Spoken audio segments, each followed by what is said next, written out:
com que o amor dele esteja em nossos corações nesse dia, mais uma semana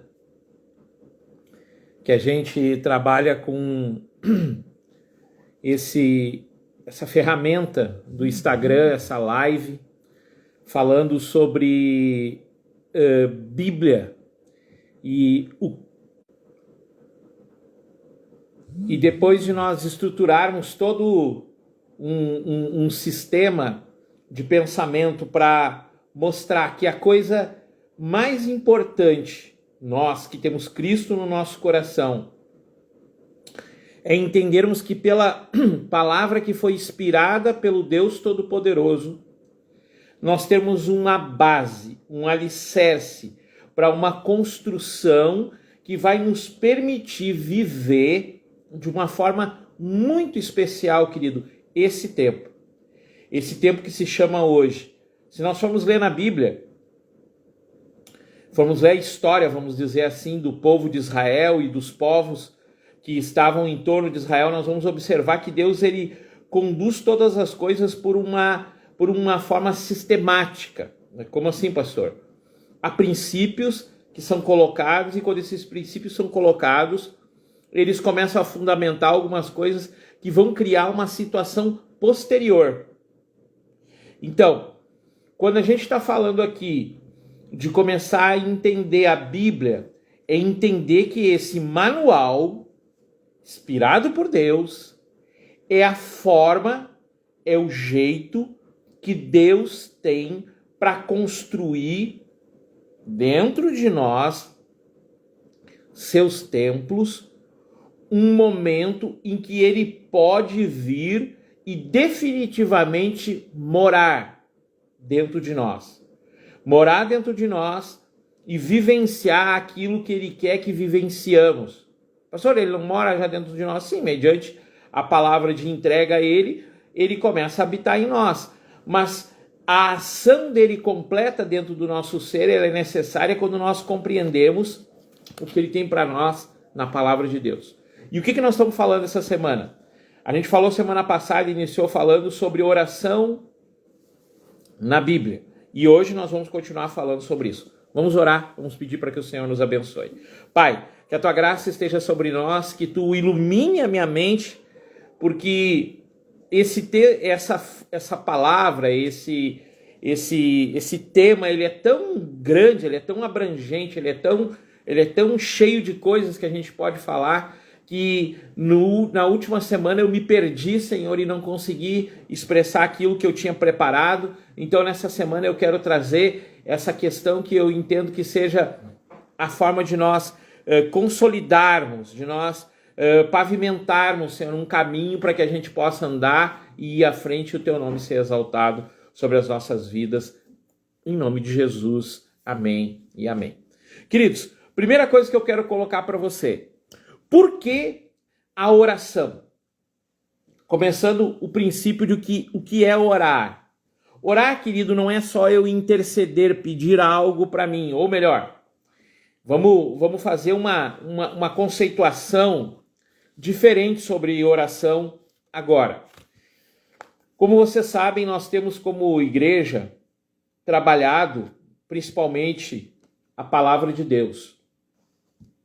Mas nós temos alguns livros que nós entendemos que é o momento que nós estamos vivendo e o momento que é a igreja. E quando eu falo isso, querido, eu falo da importância de toda a igreja trabalhar esse pensamento. Então, nós temos trabalhado com alguns irmãos que nós entendemos que têm um suporte maior que o nosso e que nos ensinam alguma coisa. E o principal livro que nós temos, que eu chamaria livro de cabeceira, eu chamaria de livro necessário, eu chamaria de livro essencial para a nossa vida cristã nesse tempo ao qual nós vivemos. É esse aqui, Cultura da Oração, do Mike Duke-Strada. Por quê? Porque esse livro, querido, ele fala de nós vivermos nesse tempo chamado hoje, e a gente tem salientado isso muito nos nossos cultos, a gente tem falado isso tanto em Santo Ângelo quanto em Santa Rosa. Nós tivemos em Ijuí agora há alguns dias falando sobre isso. O tempo que nós estamos vivendo, Lá em 1 Crônicas, capítulo 12, versículo 32, falava um povo chamado povo de Isacar, que conhecia os tempos e as estações. E sempre que o povo de Israel queria sair para a luta, queria fazer alguma coisa, eles iam e consultavam esses homens, que tinham uma compreensão, não só, querido, na forma que nós pensamos, pastor, qual o discernimento? É muito mais que isso, é toda a circunstância à nossa volta. Por exemplo, hoje nós estamos vivendo uma situação como país, como Estado, que requer o quê? Que nós tenhamos a clareza, a compreensão. Cristo Jesus nos deixou um mandamento, o principal. Perguntado ele foi, qual o maior mandamento, Senhor? E ele disse, amar o Senhor teu Deus de todo o coração, de toda a alma e de todo o teu entendimento. Mas, posterior a isso, e tão grande quanto isso, é amar ao próximo como a ti mesmo. Então, a compreensão de nós amarmos o Senhor, de nós amarmos o nosso irmão, isso faz toda a diferença. Isso num sistema de pensamento global. Mas, como igreja hoje, o que nós precisamos? Interceder, orar. E a nossa oração está muito baseada em nós pedirmos, uma oração pedinte. E a oração pedinte, querido, ela tem um defeito. Eu falava semana passada, Tiago, nós oramos porque nós oramos pedindo só o que vai nos fazer benefício. Mas a oração verdadeira é uma oração que intercede. O que seria interceder? É eu me colocar no meio. Né? Há várias pessoas aqui que são mães, pais. Imagine teu filho numa situação difícil. E você tem a oportunidade de se colocar no meio dessa situação e advogar a causa do teu filho. O que tu faria? Até diante de uma arma a gente se colocaria para que o nosso filho não fosse atingido. Isso é interceder. É como, por exemplo, eu estou aqui e a câmera do meu celular está aqui na minha frente. E aí eu coloco esse livro entre nós. Eu intercedo a minha imagem. Eu coloco uma separação. Isso é interceder, eu me coloco no meio. A igreja desse tempo, que nós cremos, que está lá em Mateus, capítulo 24, que fala que chegará um tempo que será o início das dores.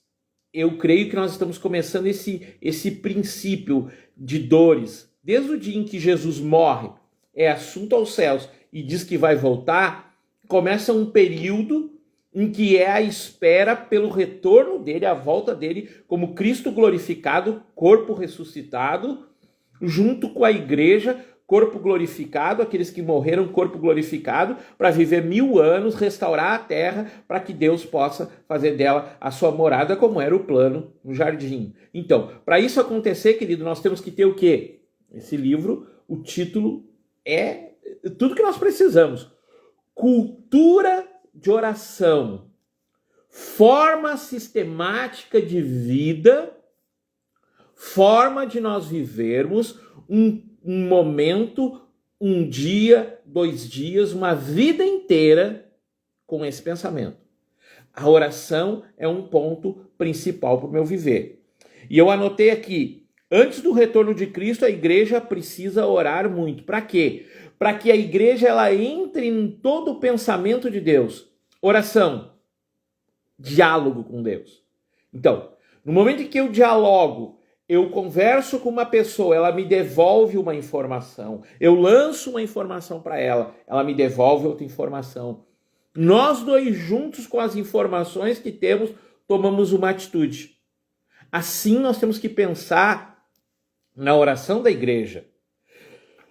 Mas pastor, o meu problema é no meu filho. Eu tenho um filho e eu quero pedir por ele. Ora, simples.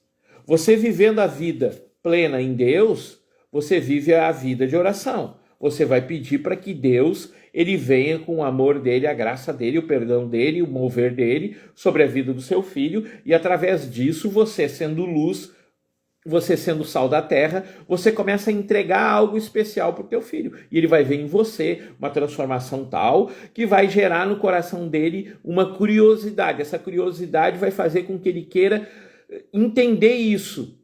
entra a oração. Ele começa a orar, a vida dele começa a ser transformada. Mas não é tão simples assim, porque queridos.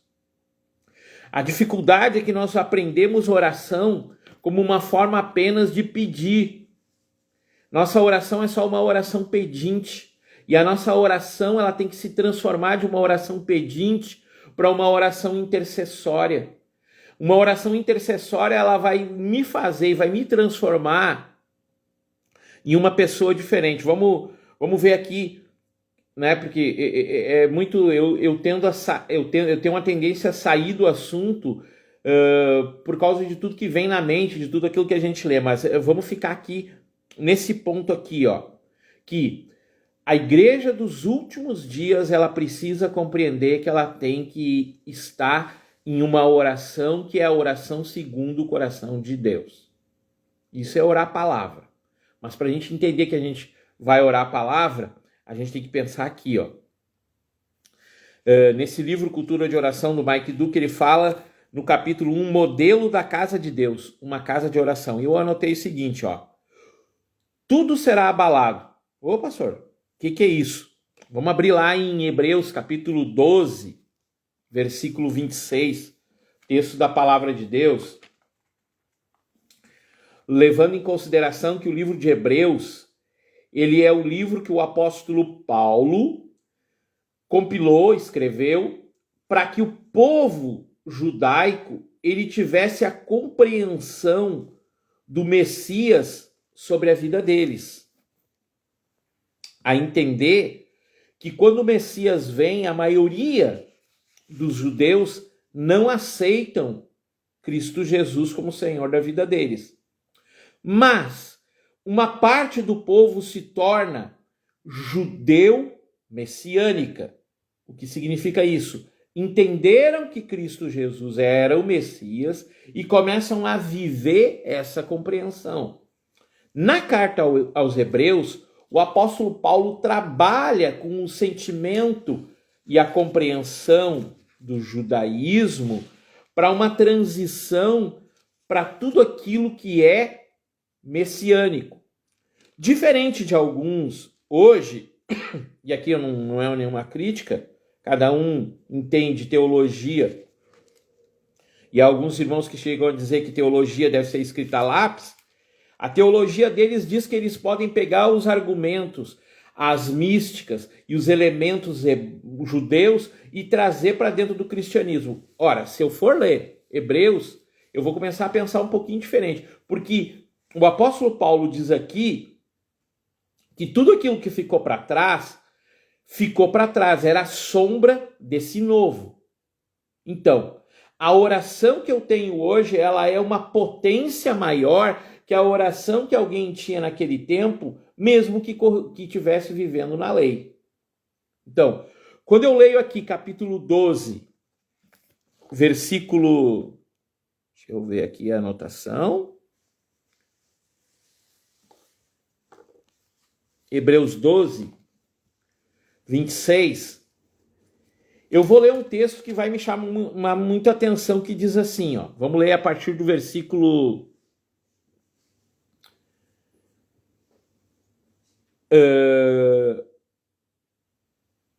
versículo 12. Exortação à santidade é a raiz do título, né? Portanto, firmai as mãos cansadas e os joelhos vacilantes. Endireitai os caminhos para os vossos pés, para que o manco não se desvie, mas pelo contrário seja curado. Procurai viver em paz com todos e em santificação, sem qual ninguém verá o Senhor. Cuidado para que ninguém se abstenha da graça de Deus, que nenhuma raiz de amargura brotando vos perturbe, e muitos sejam contaminados por essa sua raiz de amargura. Ninguém seja imoral ou profano, como Esaú, que por uma simples refeição vendeu o direito à primogenitura. Então, daí Paulo está começando a falar aqui sobre o entendimento do povo de Israel. E aí ele fala: porque sabeis que mais tarde, querendo ele ainda herdar a bênção, foi rejeitado e não achou lugar de arrependimento, ainda que buscasse em lágrimas. Ainda não chegaste ao monte palpável em chamas, de escuridão e trevas e tempestade. Ao ruído da trombeta, o som da palavra que os ouvintes suplicaram que não lhes falassem mais, porque não podiam suportar o que lhe era ordenado. mesmo um animal, se tocar no monte, será apedrejado. E a visão era terrível que Moisés disse. O que ele está falando aqui? No momento que Moisés está recebendo as tábuas da aliança. Né? Estou aterrorizado e trêmulo. Mas tende chegado ao monte de Sião, a cidade do Deus vivo, a Jerusalém celestial, ao incontável número de anjos em reunião festiva, a igreja dos primogênitos registrada nos céus, a Deus o juiz de todos os espíritos dos justos aperfeiçoados, a Jesus o mediador de uma nova aliança, e ao sangue da aspersão, que fala melhor do que o sangue de Abel, o justo. Cuidado para não rejeitares aquele que fala, porque se não escaparam os que rejeitaram quem advertia sobre a terra, muito mais nós, se nós nos desviarmos daquele que adverte dos céus. Versículo 26. A sua voz abalou então a terra, mas agora ele promete dizendo, ainda mais uma vez abalarei não só a terra, mas também o céu. O que ele está falando aqui? Que mediante a lei que eles receberam lá no monte, foi tudo abalado. Porque, vamos compreender, a partir dali se compreendeu como era e como se deveria andar. E aqui eu não quero falar na questão só de lei crua, de obrigação, respeito ou qualquer coisa. Mas ali se entendeu o poder daquele Deus. E aqui nesse capítulo está dizendo que foi tudo abalado por através daquilo. Mas, no versículo 26, diz que mais uma vez tudo vai ser abalado. Por que vai ser tudo abalado? Tudo vai ser abalado, querido, porque o mundo vai viver em uma situação, Mateus capítulo 24, de transformação total. Fala lá. Vós ouvis de guerra, rumores de guerra, tremor, peste, situação difícil. Nós estamos vivendo uma coisa muito séria hoje, irmão contra irmão, tudo isso. Mas isso ainda não é o fim, porque para haver o fim tem que haver toda uma situação. Então, queridos, importante a gente entender que qual deve ser a nossa posição nesse tempo. E o que o Mike Duque Estrada fala aqui é que tudo será abalado, mas através da compreensão correta do reino, uma identidade que nos faz uma casa de oração, como filho, como sacerdotes, como uma noiva para Cristo Jesus. Então, a primeira coisa que eu tenho que entender é que eu tenho que ter uma posição de sacerdócio na minha vida. 1 Pedro fala, né? Chegando a ele, pedra viva, sacerdócio santo, nós somos como sacerdotes diante do Senhor. E aí cabe a gente ressaltar o seguinte, não é só a questão como alguns pensam, que o homem é o sacerdote. Não, é o sacerdócio de todos os santos aqui que eu estou falando. Não é a responsabilidade do homem como o sacerdote do lar, como foi feito o homem primeiro, então ele tem a responsabilidade de orar pela sua casa mais que a mulher. Não tem, cara. Contra fatos não há argumentos, que nem diz o outro lá. Primeiro foi feito o homem. Então, se primeiro foi feito o homem, a responsabilidade primeiro foi dada, primazia, de cuidar da casa do homem. Tanto que quando nós lemos lá em Pedro, nós lemos que o homem tem que amar a esposa como Cristo amou a igreja e por ela se entregou. Para a mulher, basta ela se submeter, mas ele tem que morrer por ela. É incrível isso. Mas então a posição do homem de sacerdócio não é dessa que eu estou falando. Eu estou falando do sacerdócio de todos os santos. Qual é esse sacerdócio de todos os santos? Todos nós temos que ir diante do Senhor e ministrar diante dele. Diferente, por isso que eu falei de Hebreus, do tempo da lei, que havia um povo escolhido específico para ir na presença do Senhor. Hoje, mediante a Mateus capítulo 6, que estava no culto ontem, aqui em Santo Ângelo, a gente está estudando Mateus 5, 6 e 7, a gente estava falando de Mateus 6, do versículo 1, que fala do coração puro diante do Senhor, até o versículo 8, que vai falar, né, de não usar vã repetição. Mas a gente compreende, lendo ali Mateus 6, que nós temos a permissão de ir diante do Senhor e falar com Ele, buscando tudo que eu já falei, um diálogo, conhecer o coração dele, ver o que ele pensa. Então, No momento em que eu faço isso, eu começo a ter uma identificação com o quê? Com a palavra. Quando eu começo a ler a palavra e começo a orar a palavra, eu começo a ter maior exatidão na minha oração. Por quê? Porque o sacerdote, aquele então que ministra diante do Senhor, ele tem um argumento.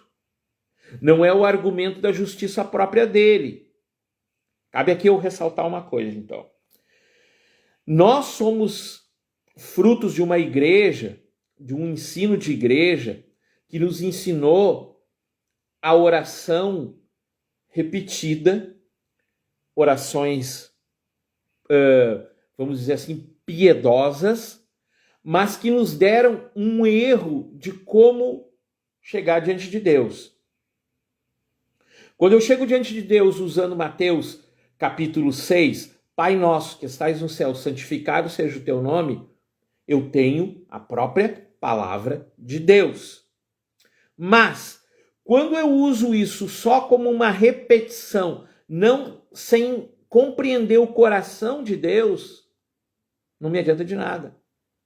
Porque quando diz lá assim, ó, o pão nosso de cada dia nos dai hoje, eu estou dizendo assim, ó, a cada dia eu vou orar ao meu Deus e vou me tornar uma pessoa agradecida porque ele tem me dado o pão. Às vezes nós sentamos em um determinado lugar, até eu estava olhando um vídeo hoje, numa dessas redes sociais, e na verdade de um grupo que eu sigo no Instagram, e esse grupo é um grupo que traz assim, eu não lembro o nome, mas é Razões para Acreditar, se não me engano é o nome do grupo. E um cara colocou uma postagem, ele fez um Reels, ele fez um videozinho de um rapaz morador em situação de rua que todos os dias vai lá no delivery dele para tomar o café da manhã. Ele não tem morada. E o cara disse um dia para ele, provavelmente, não indaga ali, não conta toda a história, mas ele diz que todo dia o cara vai lá tomar o café da manhã dele e antes de tomar o café, antes de tocar no pão, de pegar no copo do café, esse morador em situação de rua para, no mínimo, um tempo, alguns segundos, 1 minuto, eu não sei exatamente, agradecendo. Já pensou, querido, nós acordarmos todo dia de manhã com a compreensão, que a minha oração é um diálogo. Obrigado, Senhor.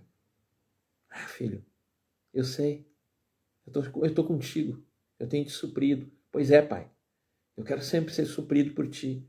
Eu quero ter a alegria de receber e ter aquilo que eu tenho por causa de ti.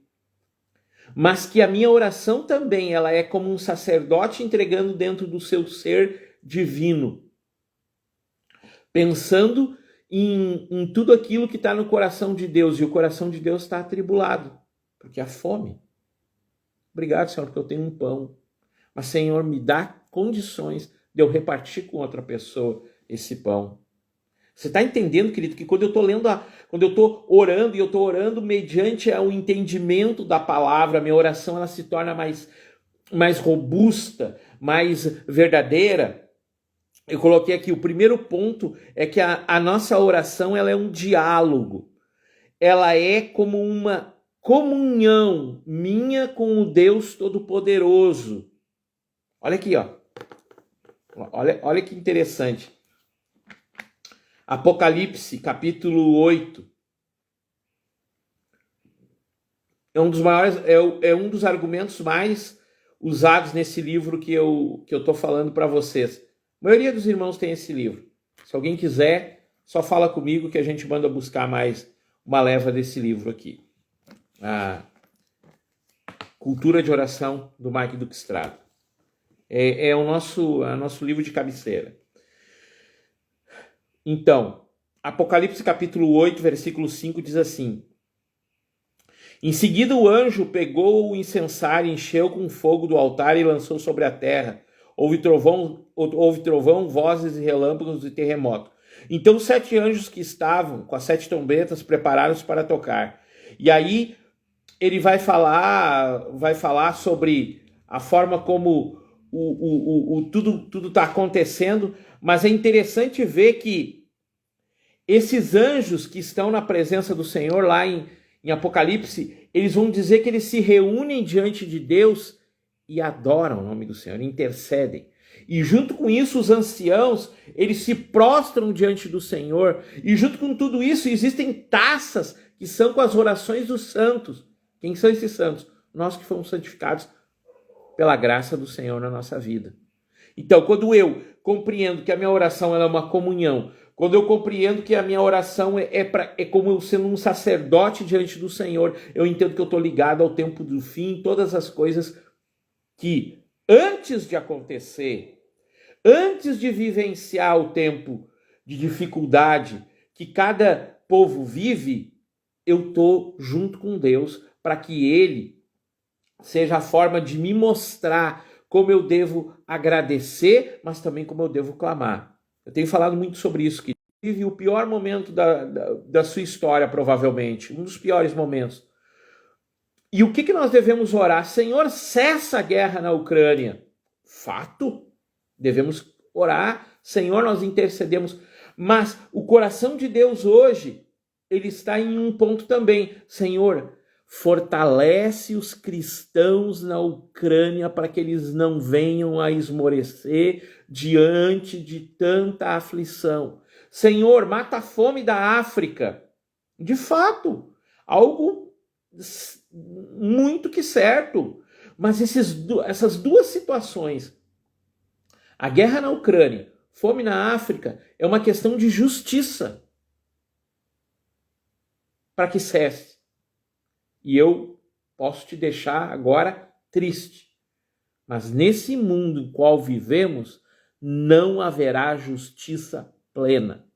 Só haverá justiça plena sobre a terra quando Cristo voltar e começar a restaurar todas as coisas. E quando após o trono branco estiver estabelecido e todos derem conta de tudo isso, e Satanás ser jogado no lago de fogo, ali sim vai haver a justiça plena para a eternidade. Até ali muitas coisas não vão acontecer, querido. Então qual é a nossa oração? Senhor, fortalece o nosso coração. E a palavra de Deus ela é rica e ela é cheia de argumentos para isso. Eu quero ler com vocês Salmo, capítulo 23. Eu li semana passada, mas eu quero entrelaçar ele com algumas coisas. Diz assim: o Senhor é meu pastor, nada me faltará. Cara, isso é uma questão de confiança.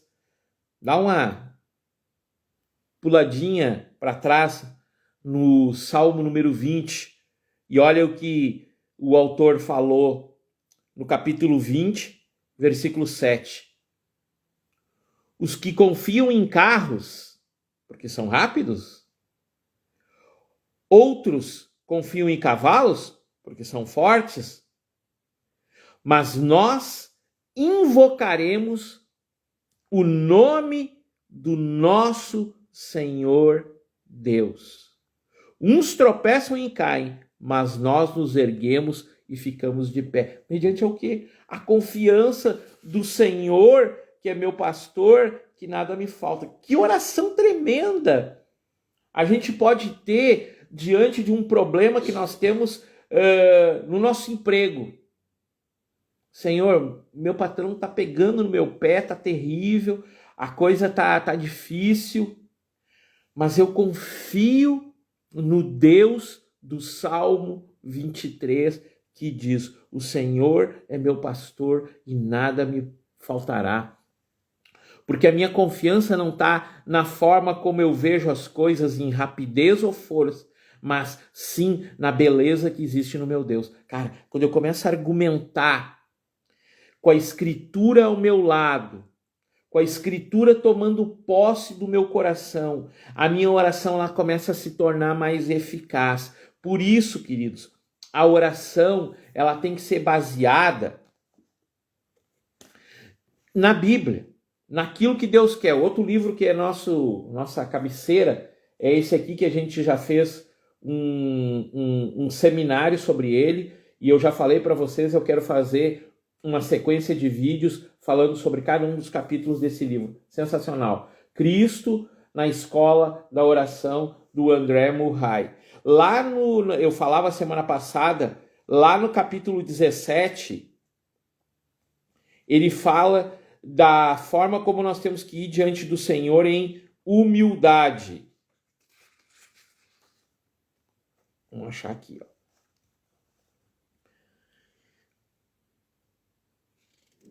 E aí, queridos, quando a gente lê esse capítulo, a gente vai ver uma coisa muito séria aqui. Deixa eu achar aqui, ó. Olha aqui. Para lidar, página 157 do 17º capítulo desse livro. Para lidar com nossa fraqueza humana, as escrituras devem falar de decretos passados e de um futuro. Na realidade, é a imutabilidade do conselho de Deus que está sempre em perfeita harmonia com sua liberdade para fazer com qualquer coisa que desejar. Assim, a oração dos filhos e do seu povo foram aceitas nos decretos eternos, não para ter efeito apenas aparentes, mas para o coração do Pai manter-se aberto e livre para ouvir cada oração que chega a ele por meio do Filho. E Deus, na verdade, permite ser persuadido pela oração a fazer aquilo que de outro modo não faria. Então, o meu coração, ele se transforma. E o meu coração começa a se parecer com o coração do Pai. Por quê? Porque eu comecei a entender o que o Pai entende. Entende por que por que de ler a palavra e orar pela palavra? Porque não vai ter erro na minha oração. Eu tenho uma necessidade, daí eu passo a luz da Bíblia e vejo que aquilo, muitas coisas que a gente às vezes acha extremamente importante, a gente, pela palavra, nota que aquilo não tem valor. Não tem valor. Eu acho tremendo a gente entender que muitas vezes a gente argumenta, estão se levantando contra mim, eu estou sendo perseguido. Mateus capítulo 5, as bem-aventuranças. Eu acho tremendo. Toda vez que alguém se levanta contra nós, não é para a gente pegar uma arma e querer ir lá discutir com a pessoa. Mas olha o que Mateus 5 diz. Claro que tem toda uma qualificação para mim entender que Mateus 5 é verdade no meu viver. Olha aqui, ó, versículo 13, né? Não, perdão, versículo 12. Alegrai-vos e exultai, pois a vossa recompensa no céu é grande, porque assim perseguiram os profetas que vieram antes de vós. Mas olha o 11. É por gosto isso. Bem-aventurais sois quando vos insultarem, perseguirem e mentindo disserem todo mal contra vós por minha causa. Por causa de quem? Por causa de alguém? Não, por causa de Cristo. Então o centro do nosso viver é Cristo. O centro da nossa vida é o Deus Pai Todo-Poderoso. O mover que existe em nós é mediante o Espírito Santo em nós. Então, quando eu entendo isso, a minha oração ela vai ser baseada no quê? No meu sentimento? Tiago 4 lá? Pedimos, mas pedir mal. Porque vós pedis para gastar com os vossos próprios argumentos. Não, o meu argumento é que eu vivo para Cristo. Ai, pastor, mas eu tenho tanto pecado. Muda. O Evangelho fala de arrependimento, mudança de vida, transformação de caráter. Mediante a quê? A graça do Senhor. Mediante a quê? Mas, pastor, eu não consigo. Tem coisas que eu não consigo. Cara, é importante entender que o teu Deus, ele é Deus que te ama. Tu conseguindo, e alguns agora não vão entender nada, ou não conseguindo, te achega a ele todo dia. Se tu cair 10 vezes, levanta 10 vezes e vai para a presença dele. É isso que a palavra dele diz. Isso é orar a palavra. Como um homem semelhante a Davi escreveu salmos tão preciosos. Pastor, mas Davi era um homem segundo o coração de Deus. Tá. Vou te dizer o homem segundo o coração de Deus, o que ele fez. Ele adulterou, ele mandou matar o marido da mulher que ele tinha adulterado. Os filhos dele, querido, por várias situações, por ele não confrontar até algumas questões, houve incesto na família dele. O filho dele pegou as esposas dele. Meu Deus! Esse homem é o homem segundo o coração de Deus. Ele é o homem segundo o coração de Deus. Sabe por quê? Sabe qual é o maior segredo de Davi? E porque ele tinha um coração segundo o coração de Deus, é porque ele ouvia o coração de Deus e queria viver aquilo que Deus tinha para ele. Vamos ler por último, estamos terminando. Um dos salmos que também é creditado a esse homem, Davi, é creditado a ele também esse salmo. Apesar, querido, que salmos é uma coisa muito complicada a gente dizer que foi esse ou foi aquele que escreveu, porque não há uma base assim tão severa, teológica, para a gente dizer assim, esse aqui foi ele que escreveu. Há alguns indícios da gente compreender que foi ele que escreveu, né? Porque a forma como foi escrita e as coisas que diz corresponde ao que ele viveu. Amo de paixão esse salmo. Olha que oração para você fazer no seu diário. Aquele que habita no esconderijo do Altíssimo descansará à sombra do Todo-Poderoso. Diz o Senhor, meu refúgio e minha fortaleza, meu Deus em quem confio. Pois ele te livra do laço que prende o passarinheiro e da peste mortal. Ele te cobre com suas penas, tu encontras refúgio debaixo das suas asas, sua verdade é escudo e proteção. Não temerás os terrores da noite, nem a flecha lançada de dia, nem a peste que se alastra na escuridão, nem a mortandade que arrasa no meio-dia.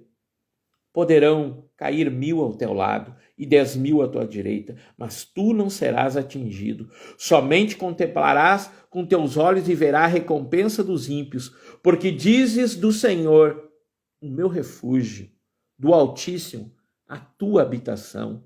Nenhum mal te sucederá, nem praga alguma chegará à tua tenda, porque ele dará ordem aos seus anjos a teu respeito para que te protejam em todos os teus caminhos. Eles te sustentarão nas mãos para que não tropeces em alguma pedra. Pisarão o leão e a cobra. Pisotearás o leão novo e a serpente. Porque tanto me amou, eu o livrei. Eu o colocarei a salvo, pois conhece o meu nome. Quando ele me invocar, eu lhe responderei. Na sua angústia estarei com ele. Eu o livrarei e o honrarei. Darei a ele longevidade e lhe mostrarei a minha salvação. Senhor, que essa seja a nossa oração a cada dia para o nosso viver e que os nossos filhos possam experimentar a nossa longevidade para que a gente possa ser apoio no dia em que eles necessitam. Meu Deus, eu preciso ler mais a Bíblia para saber orar mais. Minha oração tem que ser fundamentada na verdade do Deus que nos amou a tal ponto que nos deu o Filho unigênito dele, para que nós crescêssemos nele, para que nós tivéssemos a vida e vida eterna. E depois que todas as coisas acontecerem, e em algum momento eu tiver alguma dificuldade, eu vou estar firme nele, porque ele é meu Deus. Tudo isso, querido, que eu falei, é Salmo 91, é a palavra que o Senhor tem nos dado de João capítulo 3:16, é Efésios capítulo 6. Gente, a gente tem que aprender a Bíblia. E todos os assuntos que dizem respeito à nossa vida têm que ser passados pelas Escrituras. E a oração, ela tem que ser treinada nas Escrituras. O nosso adoração, o nosso louvor, a nossa intercessão, ela tem que passar pelas Escrituras. Que nós venhamos aprender a viver pela palavra de Deus e assim viver também sobre as Escrituras. Amém, querido? Quero já te fazer um convite especial para a semana que vem. Está conosco. Eu vou ter uma convidada especial, a psicóloga Fabielle. Ela vai estar comigo. E o tema desse nosso programa Contexto é um tema muito legal. A gente vai falar sobre sonho. O que é sonho? E se sonhos, a palavra de Deus, o que ela fala sobre sonhos? E vai ser bem interessante porque a gente vai conversar com a Fábia a questão da relação do corpo humano e o sonho, né? Como a gente sonha, por que a gente sonha, e daí a gente vai fazer uma ponte, o que a Bíblia fala em sonho, para desmistificar essa coisa que muita gente está usando de uma forma perniciosa, para que pessoas sejam tomadas, para que pessoas sejam presas por doutrinas falsas que falam de sonho. Mas eu quero orar contigo nesse final e quero te abençoar. Eu quero pedir que Deus gere no teu coração uma sede pela palavra dele e pela intercessão. Pai, eu quero abençoar a vida de cada um que está conosco nessa noite. Quero dizer que o teu amor é que tem feito a diferença no nosso coração. Nós estamos iniciando uma caminhada que nós cremos que tu colocou em nós, Senhor, e nós queremos aprender mais. Não sabemos, sabemos pouco sobre o assunto e estamos aprendendo nesses dias a orar pela tua palavra. Mas para isso, Senhor, nós queremos aprender e queremos crescer nisso. Nos abençoa a vida de cada um, e que teu nome faça diferença sobre nós, em nome de Jesus. Que Deus te abençoe, te guarde, te leve em paz, para que essa noite você possa ter uma experiência com o Senhor, pela palavra, pela oração. Semana que vem, segunda-feira, 20 horas, estaremos aqui. Deus te abençoe e te guarde, em nome de Jesus.